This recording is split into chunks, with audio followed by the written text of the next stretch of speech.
बोल रहा है कि प्रश्न चिन्ह के पास आपको बताना है कि क्या संख्या आएगी। आपके सामने दिया है 1, ठीक है, 1 1, फिर 2, फिर उसके बाद 3, फिर उसके बाद 5 8 13 और डॉट डॉट डॉट आपको दिया हुआ है। और यहाँ पर दिया हुआ है कि यहाँ पर प्रश्न चिन्ह के सामने क्या आएगा।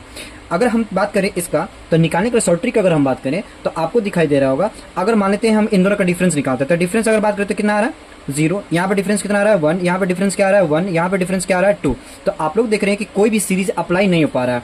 तो हम लोग क्या करेंगे, जैसे अगर तुम लोग देख सकते हो कि अगर हमारे पास 1 1 है, तो 1 और 1 को जोड़ेंगे अगर, तो क्या 2 आएगा, कहोगे क्या।